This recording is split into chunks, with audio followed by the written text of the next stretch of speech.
میں مبلغ بنوں سنتوں کا، خوب چرچا کروں سنتوں کا، ہو کرم بہر خاک مدینہ۔ الحمد للہ رب العالمین، والصلاة والسلام علی سید المرسلین، اما بعد فاعوذ باللہ من الشیطان الرجیم، بسم اللہ الرحمن الرحیم۔ الصلاة والسلام علیک یا رسول اللہ وعلی آلک واصحابک یا حبیب اللہ۔ الصلاة والسلام علیک یا نبی اللہ وعلی آلک واصحابک یا نور اللہ۔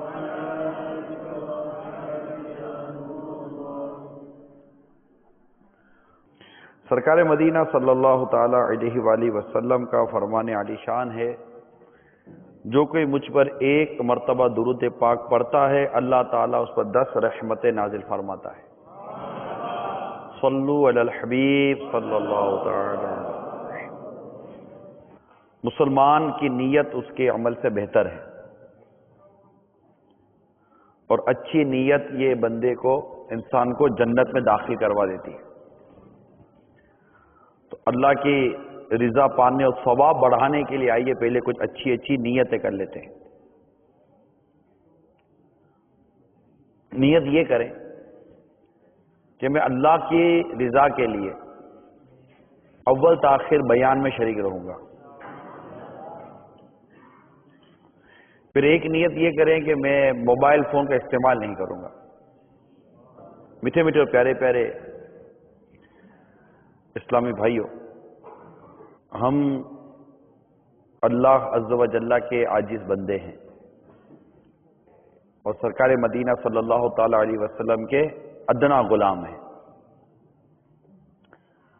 اللہ تعالیٰ نے ہمیں دنیا میں اپنی عبادت کے لیے بھیجا ہے، اور عبادت کئی طرح کی ہوتی ہے۔ نیکی کرنا یہ بھی ایک عبادت ہے، اور گناہ سے بچنا یہ بھی عبادت ہے۔ اگر انسان کو سچ بولنا ہے تو اس کو جھوٹ سے بچنا پڑے گا۔ جب تک جھوٹ سے بچے گا نہیں تو سچ بولے گا کیسے؟ آج میں آپ کو کچھ وہ باتیں بیان کروں گا کہ جس کی وجہ سے ہم سخت گناہ گار ہوتے ہیں، اور ان اعمال سے بندہ اللہ کی رحمت سے دور ہوتا ہے، جنت سے دور ہوتا ہے، اور جہنم کے قریب ہوتا ہے۔ اور ان اعمال سے انسان اللہ کی ناراضگی مول لیتا ہے، اس کا پیدا کرنے والا، اس کا رب اس سے ناراض ہوتا ہے۔ اور ظاہر ہے کہ ایک مسلمان کی یہی خواہش ہونی چاہیے کہ میرا اللہ مجھ سے ناراض نہ ہو۔ جب اللہ ناراض ہو جاتا ہے تو پھر انسان کو کہیں پناہ نہیں مل سکتی۔ تو ہم کچھ ایسی باتیں میں آپ کے سامنے عرض کرتا ہوں۔ سب سے پہلے جو میں بیان کروں گا وہ نماز سے متعلق ہے، کہ نماز یہ مومن کی معراج ہے۔ اور سرکار صلی اللہ تعالی علیہ وسلم فرماتے ہیں کہ نماز میری آنکھوں کی ٹھنڈک ہے۔ نماز ہم سب پر فرض ہے۔ اللہ تعالیٰ نے خود قرآن پاک میں اس کے وقت کے متعلق بھی ارشاد فرمایا کہ بے شک نماز یہ مسلمانوں پر وقت باندھا ہوا فرض ہے، یعنی نماز اس کے وقت میں پڑھنی ہے۔ ہمارے آقا مکی مدنی مصطفیٰ صلی اللہ تعالی علیہ وسلم کا ارشاد سنیے، اور بڑی توجہ کے ساتھ سنیے، کیونکہ آج کے اس دور میں مسلمانوں کی بہت بڑی تعداد یہ نماز نہیں پڑھتی۔ نماز کا وقت آتا ہے چلا جاتا ہے، اس کو پرواہ نہیں ہوتی کہ نماز بھی مجھے پڑھنی ہے، مجھ پر نماز فرض ہے، میں ایک مسلمان ہوں۔ اس نے اپنے کام اور کاج کے لیے اٹھنے کا وقت تو طے کیا ہے، مگر نماز کے لیے اٹھنے کے اس کے پاس کوئی وقت نہیں ہے۔ تو کچھ باتیں نماز سے متعلق عرض کرتا ہوں، پھر آگے بڑھتے ہیں۔ چنانچہ حدیث پاک ہے کہ جو نماز کے معاملے میں سستی کرے اللہ تعالیٰ اسے 15 سزائیں دے گا۔ ان میں سے 6 دنیا میں، 3 موت کے وقت، 3 قبر میں، اور 3 قبر سے نکلنے کے بعد۔ اب دنیا میں 6 سزائیں کون سی ہیں، اس پر ذرا غور کریں۔ دنیا میں 6 سزائیں، اللہ تعالیٰ اس کی عمر سے برکت چھین لیتا ہے، اللہ تعالیٰ اس کے چہرے سے نیک لوگوں کی علامت مٹا دیتا ہے، اللہ تعالیٰ اس کے کسی عمل پر اجر و ثواب نہیں دیتا، اس کی کوئی دعا اللہ تعالیٰ آسمان تک بلند نہیں ہونے دے گا۔ دنیا میں مخلوق اس سے نفرت کرے گی اور نیک لوگوں کی دعا میں اس کا کوئی حصہ نہ ہوگا۔ یہ 6 سزائیں بے نمازی کے لیے دنیا میں، جس کے چہرے سے عبادت گزاروں کا ایک نور ہوتا ہے، جو نیک عبادت گزار، تہجد گزار، جو اللہ کے نیک بندے ہوتے ہیں، ان کے چہروں پر ایک عبادت کا نور ہوتا ہے، ایک عبادت کی کشش ہوتی ہے، نیک لوگوں والی کشش اس کے چہرے پر ہوتی ہے۔ اس طرح کی چیزیں اس بے نمازی کے چہرے سے ظاہر نہیں ہوتی۔ موت کے وقت 3 سزائیں، بے نمازی جو نمازوں میں سستی کرتا ہے وہ ذلیل ہو کر مرے گا، بھوکا مرے گا، مرتے وقت اتنی سخت پیاس لگے گی کہ اگر سارے دریاؤں کا پانی بھی اسے پلا دیا جائے تو اس کی پیاس نہیں بجھے گی، یعنی موت کے وقت اتنا پیاسا ہوگا۔ یہ موت کے وقت 3 سزائیں۔ آگے بڑھیں۔ اب اس کو قبر میں اتارا گیا بے نمازی کو، جو نمازوں میں سستی کر رہا تھا۔ اب 3 سزائیں اس کو قبر میں دی جائیں گی۔ وہ کون سی ہیں؟ اللہ تعالیٰ اس پر اس کی قبر تنگ کر دے گا اور قبر اسے اس طرح دبائے گی کہ اس کی پسلیاں ٹوٹ پھوٹ کر ایک دوسرے میں پیوست ہو جائیں گی۔ اس کی قبر میں آگ بھڑکا دی جائے گی جس کے انگاروں میں وہ رات دن الٹ پلٹ ہوتا رہے گا۔ تیسری سزا، اللہ اکبر، اس نماز میں سستی کرنے والے پر ایک اژدہا بہت بڑا سانپ جو ہوتا ہے، اس بے نماز میں سستی کرنے والے پر اژدہا مسلط کر دیا جائے گا قبر کے اندر، جس کا نام ہوگا اشجاع الاقرع، یعنی گنجا سانپ۔ اس کی آنکھیں آگ کی اور ناخن لوہے کے ہوں گے، ہر ناخن کی لمبائی 1 دن کی مسافت کے برابر ہوگی۔ وہ گرج دار بجلی کی مثل آواز میں کہے گا، میں اشجاع الاقرع ہوں، مجھے میرے رب نے حکم دیا ہے کہ میں تجھے فجر کی نماز ضائع کرنے کے جرم میں صبح تا وقت ظہر اور نماز ظہر ادا نہ کرنے پر ظہر تا عصر، نماز عصر ضائع کرنے پر عصر تا مغرب، اور نماز مغرب نہ پڑھنے پر مغرب تا عشاء، اور نماز عشاء ضائع کرنے پر عشاء سے صبح تک مارتا رہوں گا۔ اور جب بھی وہ ایک ضرب لگائے گا، وہ گنجا سانپ جب بھی اس شخص کو ایک ضرب لگائے گا، وہ مردہ 70 ہاتھ زمین میں دھنس جائے گا، تو وہ اپنے ناخن زمین میں داخل کر کے اسے کو نکالے گا، اور یہ عذاب اس پر قیامت تک مسلسل ہوتا رہے گا۔ بے نمازی کی سزا ہے یہ۔ پرواہ ہے؟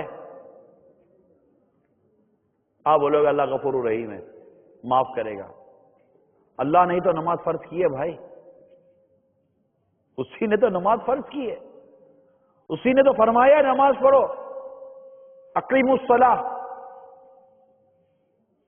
وہی تو کہتا ہے کہ میرے ذکر کے لیے نماز قائم کرو، اور نماز نہ پڑھنے کے متعلق جو عذاب آتے ہیں اس کے متعلق اس کے پیارے حبیب نے تو فرمان عطا فرمائے، وہ تو رحمت للعالمین ہے۔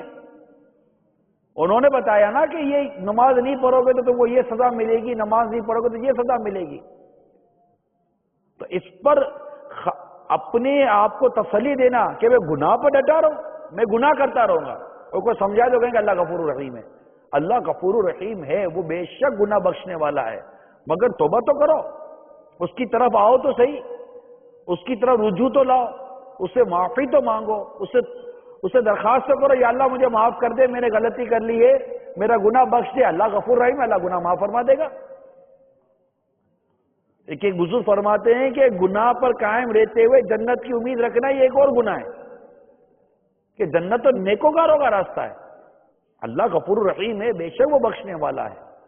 نیک لوگ بھی تو اللہ سے ڈرتے تھے، عبادت کر کے اللہ سے ڈرتے تھے، اور ہم گناہ کرتے پھر بھی اللہ سے نہیں ڈرتے۔ تو اب دیکھیں کیسا گنجا سانپ ڈسے گا۔ تو یہ روایت منقول ہے کہ جو نماز میں سستیاں کرتے ہیں اسے 15 سزائیں دی جائیں گی۔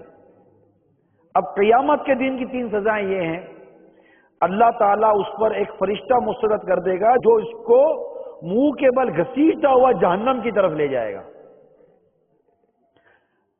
نمبر 2، حساب کے وقت اللہ تعالیٰ اس کی طرف ناراضگی والی نظر سے دیکھے گا، جس سے اس کے چہرے کا گوشت جھڑ جائے گا۔ اللہ تعالیٰ اس کا حساب سختی سے لے گا، جس سے زیادہ سخت و طویل کوئی عذاب نہ ہوگا۔ اللہ عز و جل اس کو دوزخ میں لے جانے کا حکم ارشاد فرمائے گا۔ جہنم کتنا برا ٹھکانہ ہے۔ تو میرے میٹھے اور پیارے اسلامی بھائیوں، اپنی نمازوں کی حفاظت کیجیے، نمازوں کا وقت معلوم کیجیے، اور نمازوں کے لیے اٹھیے۔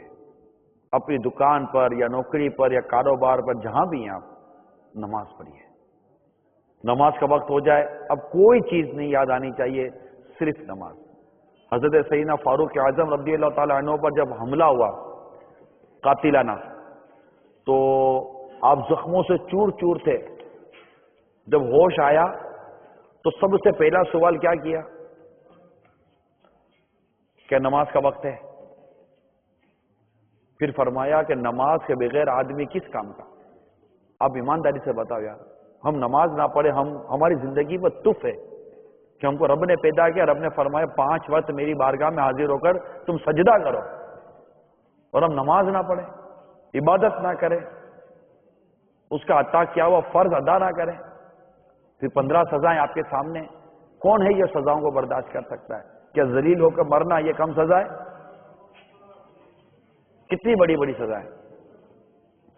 ایک اور حدیث سنیے، جہنم میں ایک وادی ہے جس کا نام ہے لم لم۔ یاد کر رہے ہیں کیا نام ہے؟ جہنم میں ایک وادی ہے، اس کا کیا نام ہے؟ لم لم۔ اس میں اژدہے ہیں، ہر اژدہے کی موٹائی اونٹ کی گردن کی مانند ہے، اس کی لمبائی 1 مہینے کی مسافت جتنی ہے۔ اس وادی میں جب وہ سانپ بے نمازی کو ڈسے گا تو اس کا زہر اس کے جسم میں 70 سال تک جوش مارتا رہے گا۔ پھر اس بے نمازی کا گوشت گل جائے گا اور ہڈیاں ٹوٹ جائیں گی، اور وہ تمام کے تمام اژدہے اس وادی میں اس کو عذاب دیتے رہیں گے۔ اور جہنم میں ایک وادی کا نام ہے جب الحزن، جس میں بچھو ہے، بچھو، ہر بچھو سیاہ کھچڑ کے مانند ہے، اس کے 70 ڈنک ہیں، اور ہر ڈنک میں زہر کی تھیلی ہے۔ جب وہ بے نمازی کو ڈنک مارے گا تو اس کا زہر سارے جسم میں سرایت کر جائے گا، تو وہ اس کے زہر کی حرارت 1000 سال تک محسوس کرے گا۔ پھر اس کا گوشت ہڈیوں سے جھڑ جائے گا، اس کی شرمگاہ سے پیپ بہے گا، اور تمام جہنمی اس پر لعنت بھیجیں گے۔ یہ بے نمازی کی سزا ہے۔ آپ کی فجر قضا ہوئی، آپ کو کبھی غم ہوا ہے؟ کبھی افسوس ہوا ہے؟ ارے کبھی سوئے سوچ کر کہ فجر پڑھنی ہے؟ پتہ ہی نہیں. دکان پہ بیٹھے ہوئے ہیں، کاروبار پہ بیٹھے، کام کاج بیٹھے ہیں، زور کا وقت شروع ہوا، زور کا وقت ختم ہو گیا، پتا چلا جاب کا ٹائم ختم ہوا، دکان کا وقت ختم ہوا، گاہک آیا گاہک نہیں آیا، کام ہوا یا نہیں ہوا، پیسے گھر بھیجے نہیں بھیجے، گھر سے خط آیا نہیں آیا، گھر والوں سے بات ہوئی نہیں ہوئی، دوست سے بات ہوئی نہیں ہوئی، آپس میں بیٹھ، سب پتا ہے، سب پتا ہے. ایسا نہیں کچھ بھی نہیں پتا. پانی کو کوئی بھی آپ مم نہیں بولتے، سب دودھ کو دودو نہیں بولتے. آپ کو سب پتا ہے نرم چیز کیا ہوتی ہے، گرم چیز کیا ہوتی ہے، ٹھنڈی چیز کیا ہوتی ہے، میٹھی چیز کیا ہوتی ہے، کڑوی چیز کیا ہوتی ہے، تیکھی چیز کیا ہوتی ہے، آپ سب جانتے ہیں. 7 سمندر پار کر کے اتنی دنیا بھر کی تکلیف اٹھا کر پریٹوریا سے کہاں تقریباً 600-700 کلومیٹر دور تو آپ نے بلایا ہم کو.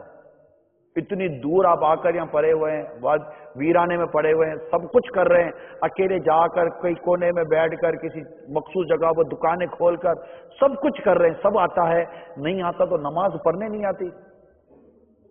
اللہ تعالیٰ نے اتنے دور جگہ دے کر بھی تم کو رزق دیا اور تم اللہ کے آگے سجدہ نہیں کرتے ہو. اللہ تمہاری روزی بند کر دے، تمہارا رزق بند کر دے، تمہاری دکان تباہ و برباد ہو جائے، ڈرتے نہیں ہو اللہ سے. پہاڑوں پر بیٹھے ہوئے اللہ نہ کرے پہاڑ گر جائے، پہاڑ کا کوئی پتھر گر جائے، ڈرتے نہیں ہو اللہ سے. دن دہاڑے نماز قضا کرتے ہو، پرواہ بھی تو نہیں ہے نا. میں سزائیں اس لیے بتا رہا ہوں، اور دنیا کی سزائیں، موت کے وقت کی سزائیں، قبر کی سزائیں، قیامت کی سزائیں، ساری سزائیں تو بتا رہا ہوں. کون ہے جو اس سزا کو برداشت کر سکتا ہے؟ تو میرے میٹھے اور پیارے صاحب جو نیت کریں کہ ہماری نماز قضا نہیں ہوگی. یاد رکھیے جہنم کا جو سب سے چھوٹا عذاب ہے نا، جہنم کا جو سب سے چھوٹا عذاب جو سب سے کم گناہگار کو دیا جائے گا وہ یہ ہے کہ اس کے پاؤں میں آگ کی، جہنم کی آگ کی جوتیاں پہنا دی جائیں گی. اب آپ تصور کرو، تصور کریں ہمارے پاؤں کی جوتی میں جوتی پھٹ جائے تو چل نہیں سکتے، کیل لگ جائے تو اچھل پڑتے ہیں، اور چلتے چلتے اگر جلتی سگریٹ پہ پاؤں رہ جائے چیخ نکل جاتی ہے یا نہیں؟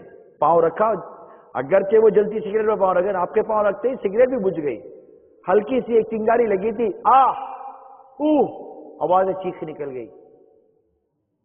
اور جہنم کی آگ کی جس کو جوتیاں پہنائی جائیں گی، اس کا نتیجہ یہ ہوگا کہ اس کا سر پتیلی کی طرح کھولتا ہوگا اور وہ سمجھے گا کہ سب سے زیادہ عذاب مجھی کو دیا جا رہا ہے.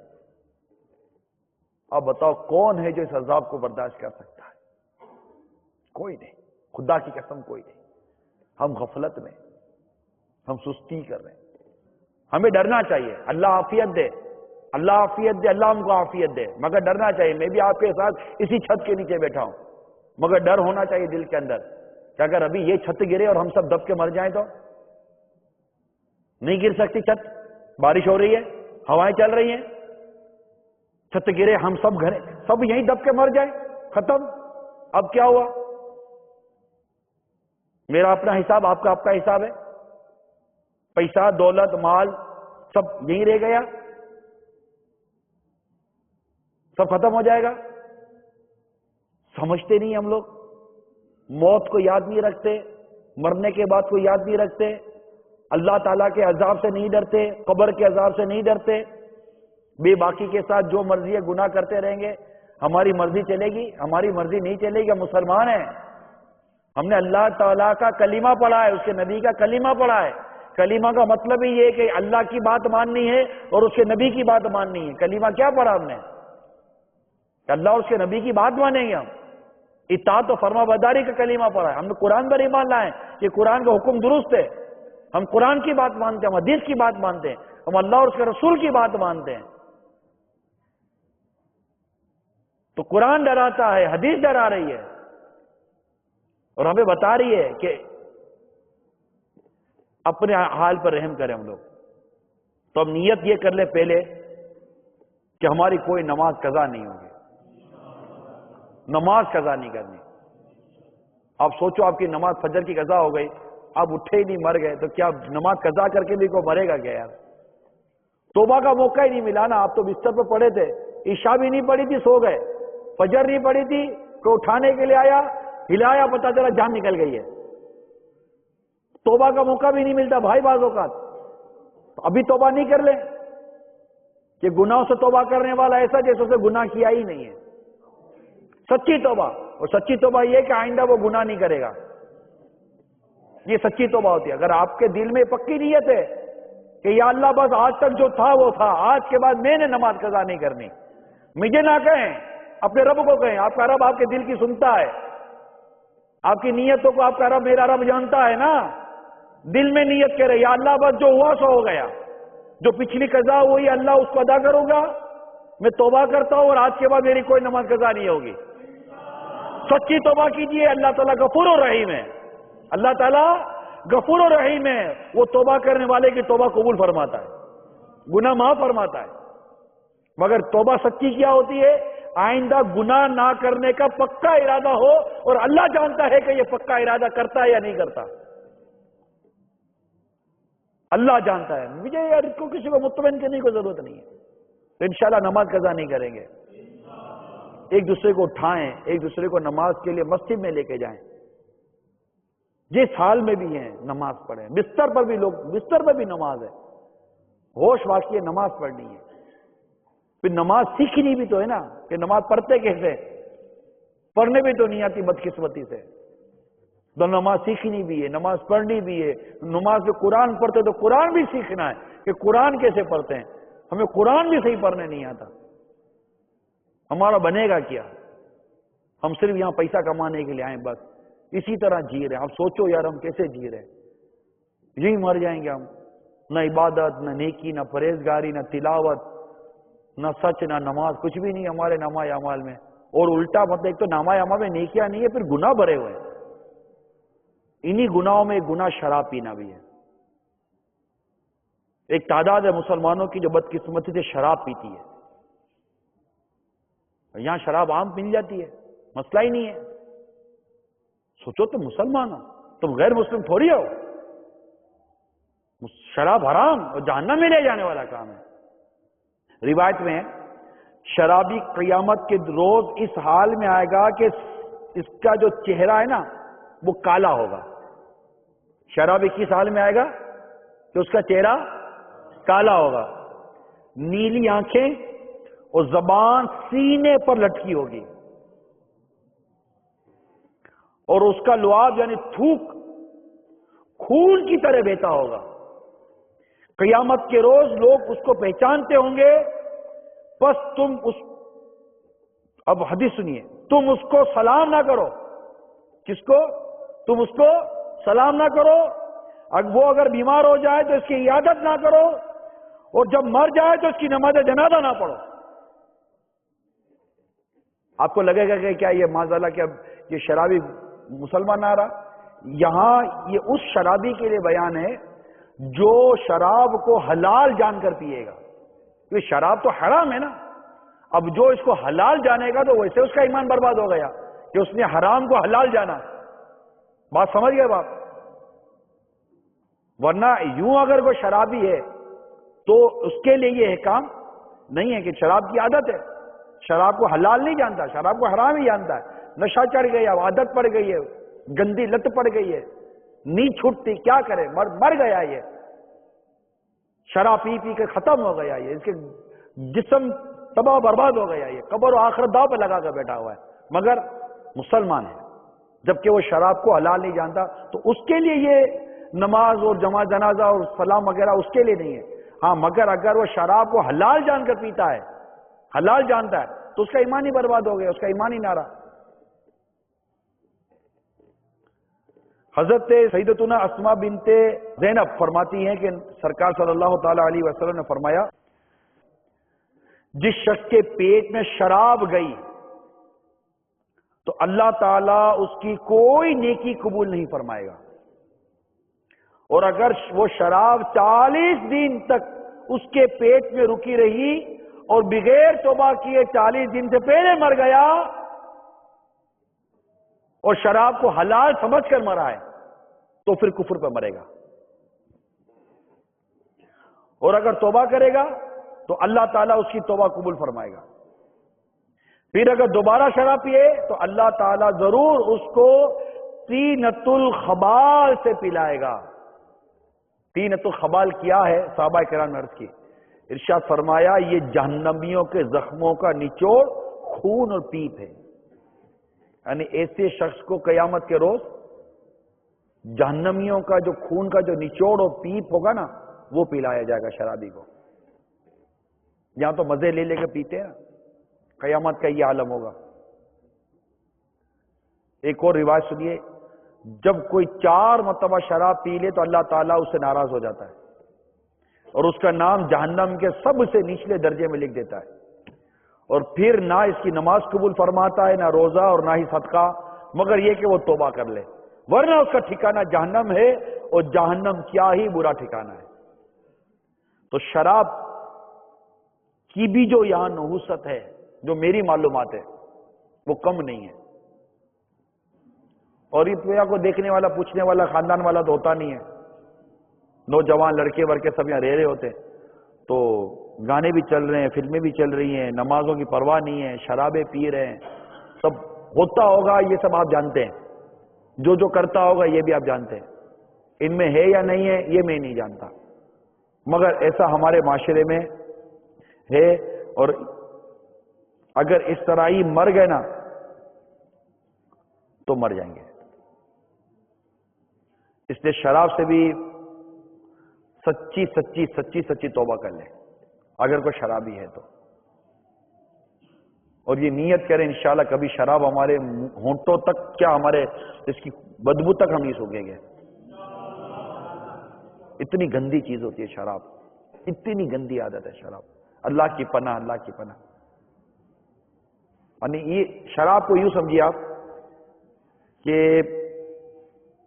ایک عورت نے ایک شخص کو بلایا، وہ نیک شخص تھا، کہ اس کو بلاؤ، میرا کوئی مسئلہ ہے، وہ نیک آدمی میرا مسئلہ حل کر دے۔ تو وہ بلا کر لے آئی اس نیک شخص کو۔ اب جب وہ آدمی گھر کے اندر آیا تو باہر سے کنیز نے دروازہ بند کر دیا۔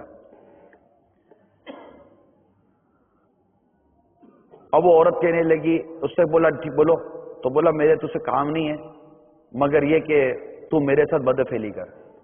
عورت نے اس کو اپنے ساتھ برا کام کرنے کے لیے بلایا تھا۔ اس سے بولا اللہ سے ڈر، میں یہ کام کروں گا؟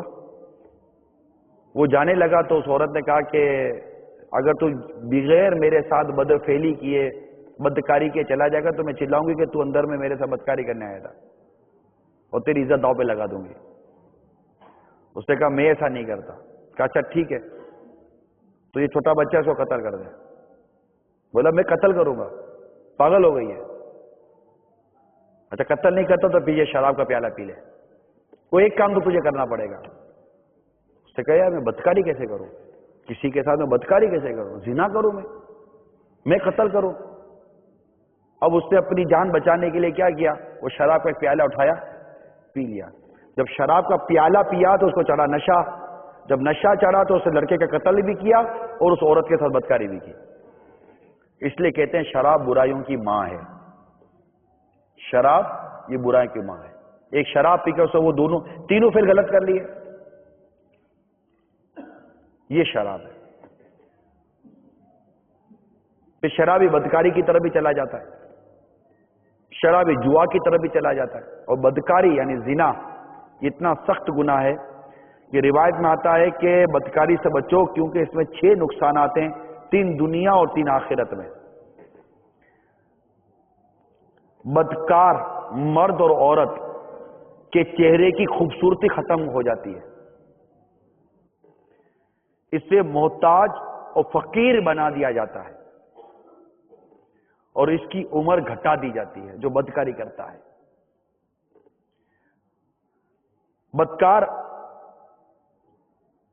کو اللہ تعالیٰ کی ناراضگی ملتی ہے، کڑے اور برے حساب اور جہنم میں مدتوں رہنے کا سبب ہے یہ بدکاری۔ اللہ تعالی ہم سب کو اس گناہ عظیم سے بھی محفوظ فرمائے۔ حدیث میں آتا ہے جس نے اپنی آنکھوں کو حرام سے پور کیا اللہ تعالیٰ اس کی آنکھوں کو جہنم کے انگاروں سے بھر دے گا، اور جس نے حرام کردہ عورت سے بدکاری کی اللہ تعالیٰ اس کو قبر سے پیاسا، روتا، غمگین، سیاہ چہرہ، تاریکی کی حالت میں اٹھائے گا، اس کی گردن میں آگ کا توق اور جسم میں پگھلے ہوئے تانبے کا لباس ہوگا۔ اللہ تعالیٰ نہ تو اسے کلام فرمائے گا نہ ہی اسے پاک کرے گا، اور اس کے لیے دردناک عذاب ہے بدکاری کرنے والے کے لیے۔ آپ مجھے شاید بہت کچھ سوچ رہے ہوں گے ذہن کے اندر، اتنے عرصے سے یہاں پڑے ہوئے ہیں، گھر سے ہیں نہیں، یہ ہے وہ ہے، نوجوان ہیں، 10 قسم کے آپ کے اندر خیالات وسوسے آتے ہوں گے۔ جو کچھ بھی ہے، بدکاری کی اجازت نہیں ہے، زنا کی اجازت، یہ گناہ ہے، حرام ہے، جہنم میں لے جانے والا کام ہے، بالکل اس سے بچنا پڑے گا ورنہ مر جائیں گے، مر جائیں گے۔ سوچتا ہوں کبھی کہ اللہ نہ کرے کسی کو بدکاری کرتے کرتے موت آ گئی تو، ایک شخص بدکاری کر رہا ہے اور بدکاری کرتے کرتے اس کی روح نکل گئی تو کس حال میں مرا؟ ایک شخص شراب پی رہا ہے، شراب کے نشے میں ہی مر گیا تو کیسا مرا؟ جوا کھیل رہا ہے، جوا کھیلتے کھیلتے ہی ہارٹ فیل ہو گیا، مر گیا تو کیسا مرا؟ یہ اللہ کی بنا۔ ایک اور روایت سنیے، جس نے کسی شادی شدہ عورت سے بدکاری کی تو قبر میں اس امت کا نصف عذاب، آدھا عذاب اس مرد اور عورت کو، جبکہ وہ عورت بھی راضی تھی، دونوں کو ہوگا نصف عذاب امت کا۔ اور جب قیامت کا دن ہوگا تو اللہ تعالیٰ اس بدکار کی نیکیاں اس عورت کے شوہر کو دے دے گا، اور اس کے شوہر کے گناہ اس بدکار عورت کے ذمہ ڈال دے گا اور اسے جہنم میں ڈال دے گا۔ اور یہ اس وقت ہوگا جب شوہر کو بدکاری کا علم نہ ہو، اور اگر اس کے شوہر کو خبر ہوئی کہ کسی نے اس کی بیوی کے ساتھ بدکاری کی اور وہ خاموش رہا تو اللہ تعالیٰ اس پر بھی جنت کو حرام فرما دے گا۔ اللہ تعالیٰ نے جنت کے دروازے پر لکھ دیا ہے کہ تو دیوس پر حرام ہے۔ دیوس کسے کہتے ہیں؟ حضرت علامہ علاء الدین حسکفی رحمت اللہ تعالی علیہ در مختار میں دیوس کی تعریف یوں کرتے ہیں،